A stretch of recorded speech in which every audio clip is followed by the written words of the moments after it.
G'day, guys. I don't generally do videos on a Friday match day, but I'm going to do one. I did receive a text message after I did my preview on Wednesday, and if I had have got the text message before the preview, I would have mentioned it then. But I think there were massive changes at the selection table. A lot we predicted, but the text message that I did receive, I got from a really reliable source, and I really trust this individual, but I won't name him. But the text message sort of went along the lines of, don't get fooled about the press conference after the game against Collingwood, Michael Voss. And he was, he was disappointed, but he praised, and he was upbeat in regards to our players sticking fat and finding their way back into that game. Because internally, it was a lot different. With inside the four walls of the football club, he was savage and scathing of our team. And he even, according to this text message, labelled our football team as selfish and don't expect him to swing the axe, which he did. Or expect him to swing the axe, which he did. And when you think about how many players have come in, this is after just a 4-point loss. And I know we've had some injuries, so some of these players like, Harry and Martin and Kennedy were always going to come back in. But we won 4 on the trot before that. And he mentioned in his press conference yesterday, he spoke at length about these parameters. And I assume they're around, contested ball and being really hard to play against, work rate, honesty. And I think the word that he's used a lot in regards to his philosophy is being humble. And then when you hear that word selfish, it doesn't align with being humble. Motlop Carroll always going out young, Dow, Cottrell, and the big one I think is Liam Stocker. And the inclusions of Big Marchbank, Harry, Martin, Kennedy. And the one that sticks out there is Jordan Boyd. I had an interesting conversation with Paul Sebastiani from Blue Abroad.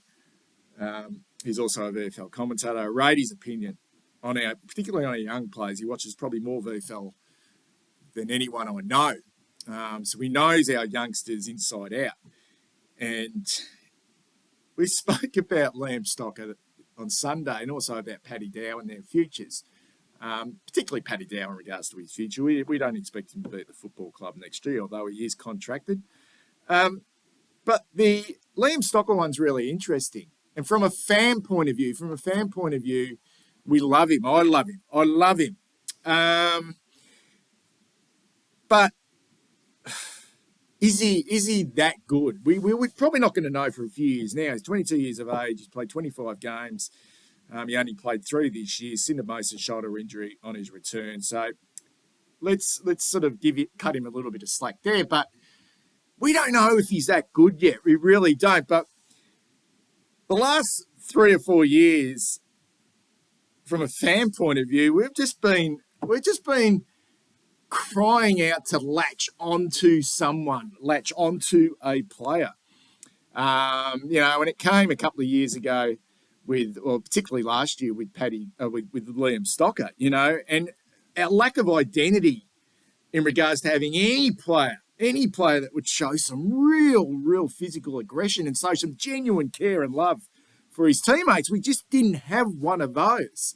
And there's no doubt when you don't have one of those, we tend to maybe overrate the actual player themselves in regards to their ability. And I'm not saying Liam Stocker doesn't have ability, because I think he has. But there's some high stakes here as well in regards to Paddy Dow and Liam Stocker.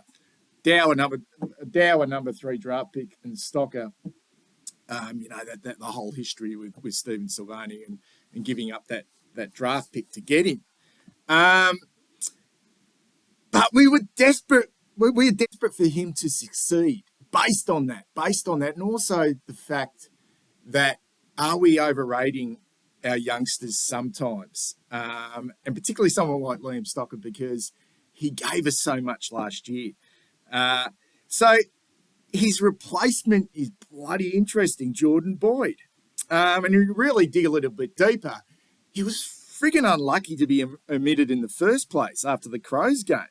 And I think if you really look at that Crows game, go back and have a look at it.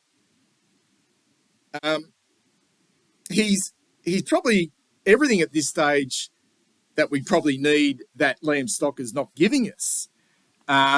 Stocker's kicking's been dreadful. And given his body concerns, he's probably not fit enough.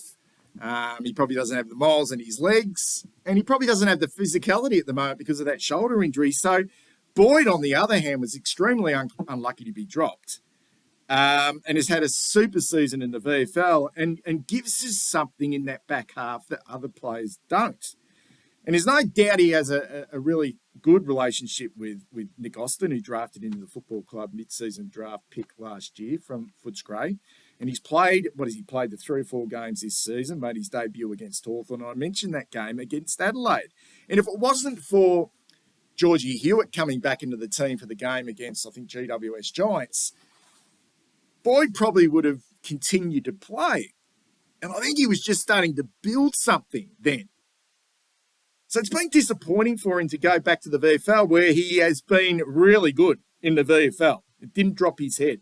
And he gets that opportunity tonight against the Bombers. It's a fascinating scenario we have. We have a rookie who's hanging on for dear life, trying to forge his way against someone like Liam Stocker, who's just loved by the fan base. But what we know about Jordan Boyd is he's tough and courageous. He's quick. He's an excellent kick, which he probably hasn't been able to display yet. And we are crying out for a lockdown small defender who can hurt the opposition the other way. He'll probably get either Guelphy, Perkins, or a Nick Martin tonight. And Nick is in really good form for the Bombers. But we want to start to see the balance, okay, with Jordan Boyd's game, because he can be so damaging with his run and also his kicking. And I hate to draw comparisons, but it's a little bit like Jaden Short from the Richmond Football Club. Both rookies, both overlooked in drafts, but both have really good attributes as small defenders. I'm really looking forward to what Jordan Boyd can bring to the table tonight. And this is nothing against Stocker. He'll get back in eventually. But shit, Boyd was unlucky to be dropped in the first place. So always remember, we know he's got some balls. He went back with the flight of the ball, okay, and nearly got his head knocked off. And really, at the end of the day, I know the stakes are really high with Liam Stocker and guys like Paddy Dow, high draft picks. But does it really matter what draft pick you are? I mean, a guy running around tonight, Matt Owies, it doesn't look like getting dropped. He's a Category B rookie. It does not matter. It does not matter. I really wish the boy from Spotswood all the best tonight. I hope he has a ripper.